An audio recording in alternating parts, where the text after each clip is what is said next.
Boa tarde a todos na paz do Senhor Jesus. Hoje nós vamos tratar um pouco sobre a doutrina da salvação, ao qual chamamos de soteriologia, e eu quero me basear em Atos, capítulo 16, versículo 30 e 31, ao qual diz o texto: tirando-os para fora, disse: Senhores, que me é necessário fazer para ser salvo? Eles responderam: crê no Senhor Jesus e será salvo tu e a tua casa. Bom, os irmãos conhecem a história, conhecem o texto, por isso eu ganho tempo.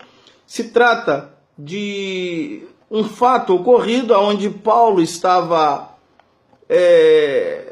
com seu companheiro chamado Silas, e por vários dias uma jovem possessa de um espírito de adivinhação que a usava e dava grande lucro para o seu senhor, e ela dava testemunho acerca da mensagem que Paulo estava pregando. Falei: esses homens são homens de Deus, ouve eles. E aconteceu que um dia, que isso acontecendo várias vezes, Paulo se voltou aborrecido, incomodado, e disse: Espírito, sai dela, e eu te ordeno em nome de Jesus. E o espírito de adivinhação, o espírito imundo saiu dela, e os senhores dela, donos dela, viu que a esperança do lucro que pela adivinhação vinha havia cessado, acabado, terminado. O que eles fizeram? Prenderam Paulo e Silas, pegaram e levaram ele diante dos magistrados, e ali houve uma reclamação contra a pessoa deles, porque os senhores dela, além de ter posse, eram cidadãos romanos e alegavam que Paulo e Silas estavam querendo destruir os costumes dele, obrigando a eles a viver de um modo diferente, sendo que ele era cidadão romano. E com base nisso, a acusação formal foi feita. Pegaram Paulo e Silas, prenderam ele, rasgando-lhe as vestes, e começaram a bater, espancar ele com varas, que era um tipo de sentença para uma imprudência cometida. Cada imprudência cometida havia uma sentença, e no caso de Paulo aqui, não foi a sentença de morte, mas ele foi acometido de uma sessão de espancamento por intermédio de varas, uma sessão de açoite. E tendo-lhe batido neles, depois prenderam eles. E a Bíblia diz que perto da meia-noite os dois oravam e cantavam, e veio sobre aquela cadeia, no lugar onde eles estavam, um grande terremoto, e o terremoto, a consequência do terremoto, abriram todas as celas que eles estavam presos, e nenhum foi embora. E o carcereiro, vendo esse milagre, esse acontecimento, ele ficou tomado de espanto, maravilhado. E eles responderam: nós estamos todos aqui, ou seja, está tranquila a situação. E atônito com todo esse acontecimento, ele disse: Senhores, o que eu devo fazer para ser salvo? E eles responderam: crê no Senhor Jesus e será salvo tu e tua casa. Os irmãos, observem que a pergunta foi simples: o que eu devo fazer para ser salvo? E a resposta, mais simples ainda: crê no Senhor Jesus e será salvo tu e a tua casa. Essa resposta que os mestres ensinadores, Paulo e Silas, deram para esse carcereiro, é a forma que nós temos que tomar como base para evangelizar as outras pessoas. Porque como um calvinista poderia responder essa questão? Como um arminiano ia responder essa questão? E por isso que eu não sou nem calvinista e nem arminiano, e Paulo não era calvinista e nem arminiano, sabendo que Calvino nasceu bem depois. E Armínio assim também, de fato. E uma coisa é a Bíblia falar algo sobre alguma coisa, e outra coisa é entender o que a Bíblia diz sobre aquilo.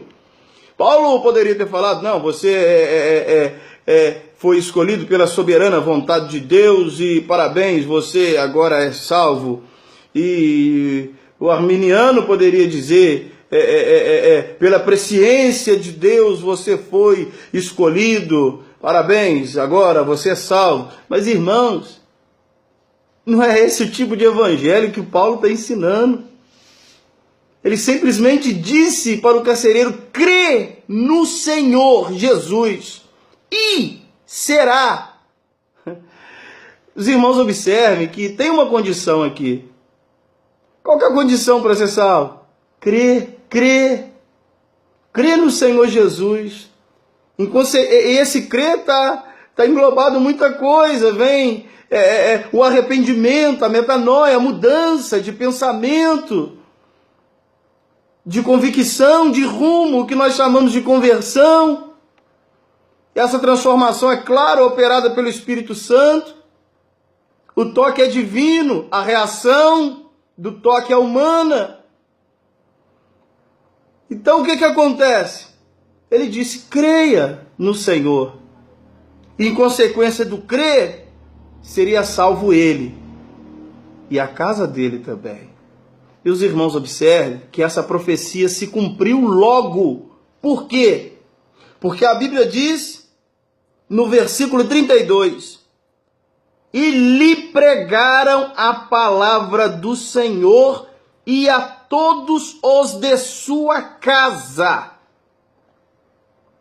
Aí o que acontece? Houve uma exposição da palavra de Deus para eles. E em consequência disso, olha o que a Bíblia diz, versículo 33 e 34. E ele os tomou consigo naquela mesma hora da noite, e lavou-lhe as feridas, e logo foi batizado, ele e todos os seus. Então, levando a sua casa, lhe pôs à mesa, e crendo em Deus, alegrou-se com todos de sua casa. Ou seja, foi-lhe exposto o evangelho para eles. A anunciação da palavra foi feita, eles creram, e logo foi batizado. E eu pergunto a você, e você, como tem pregado o evangelho? E você, como tem anunciado Cristo às outras pessoas? Não fique arrumando desculpas, não fique falando mais daquilo que convém, aquilo que você subentende, você não pode explicar, aquilo que não está explicado, você vai subentender e vai cair numa concepção filosófica que pode, ao invés de ajudar, atrapalhar. Vamos fazer como os apóstolos, vamos pregar o evangelho simples, puro, trabalhando na evangelização, a fim de que o nome do Senhor seja glorificado, assim como Paulo, assim como Pedro, assim como outros que testemunharam a Cristo, mas um evangelho acessível, um evangelho capaz de você raciocinar mentalmente, que o agricultor pode entender, que a dona de casa possa entender. Não um evangelho acadêmico que nós estamos vendo por aí, que não está produzindo nada. Só está produzindo vergonha, só está produzindo especulações e filosofias vãs. E a Bíblia diz que nesses últimos tempos isso iria acontecer.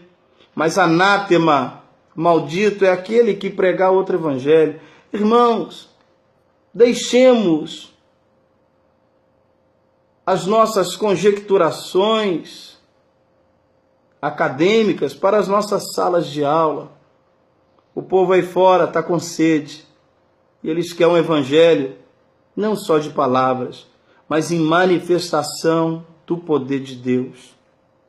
Evangelho anunciado este outrora pelos apóstolos, evangelho esse outrora anunciado por vários homens e mulheres de Deus, entre eles Daniel Berg e Gunnar Wing, que é um dos nossos pioneiros, e entre outros. Mas vamos dizer que Jesus salva. E o que eu tenho que fazer para ser salvo? Crer no Senhor Jesus. Só crê no Senhor Jesus e você será salvo. E se a tua casa crer, ela também será salva. Que Deus abençoe a todos em nome de Jesus.